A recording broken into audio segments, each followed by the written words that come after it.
Sehabis subuh OTW ke rumah mertua karena mau antar ponakan untuk sunat. Ikutin kita. Assalamualaikum warahmatullahi wabarakatuh. Jadi ini di waktu subuh ya Besti, tepatnya ini di jam 5 subuh. Kondisinya juga gelap gulita. Kenapa kita berangkat subuh-subuh? Karena kita mau menghindari pengantrian yang panjang. Jadi di sini kita cukup pakai mobil losbak aja ya Besti, karena kita nggak punya mobil pribadi. Nah kebetulan kita juga pakai mobilnya itu ada dua. Sebenarnya nggak harus dua sih, satu aja sebenarnya udah cukup, cuman karena yang ikut aja cuma ada beberapa orang. Untuk yang di depan itu isinya ibu-ibu ya, tapi kita nggak ikut tuh sama rombongan ibu-ibu, kita mah ikutnya sama rombongan bapak-bapak sama rombongan anak-anak.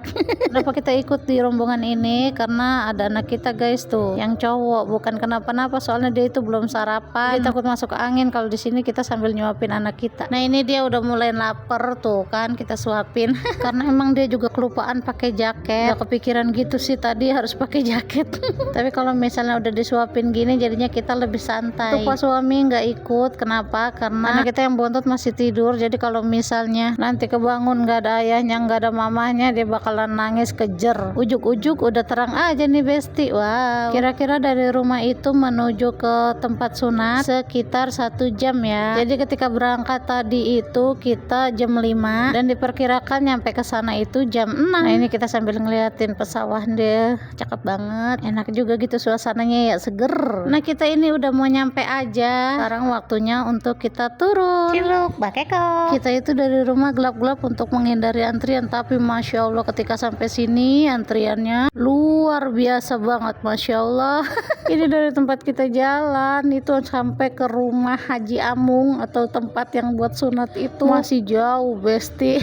Kirain gak bakalan ngantri, nggak taunya ini mobil udah pada berjejer. Nah ini tuh Besti tuh kita lihat penampakan anak-anak yang mau pada sunat. Di situ juga udah ada penampakan jajanan-jajanan, di sini udah pada berjejer. Siap-siap aja lah si Ara kan nunjukin itu. Aduh, tuh lihat tuh segala ada ayam warna-warni. Pokoknya di sini masya Allah ramai banget, antri parah, padet banget. Dan yang datang ke sini itu ternyata itu dari wilayah yang jauh-jauh. Ada juga yang dari Cibubur. Pokoknya macem-macem deh. Ini kita udah sampai di depan ruang pendaftaran. Nah kayaknya ponakan kita itu udah masuk sama ayahnya sama mamahnya. Ini si Araka itu sebenarnya lagi jahil banget sama si Depannya itu takut-takutin sama Araka, dia sampai nangis ketakutan. Padahal aslinya dia tuh berani banget malah minta sunat. Oke nanti kita lanjut di part 2-nya, bakalan ada kejadian yang seru. Udah sampai aja nih di ujung video. Terima kasih ya yang udah ngikutin. Wassalamualaikum warahmatullahi wabarakatuh. Bye bye.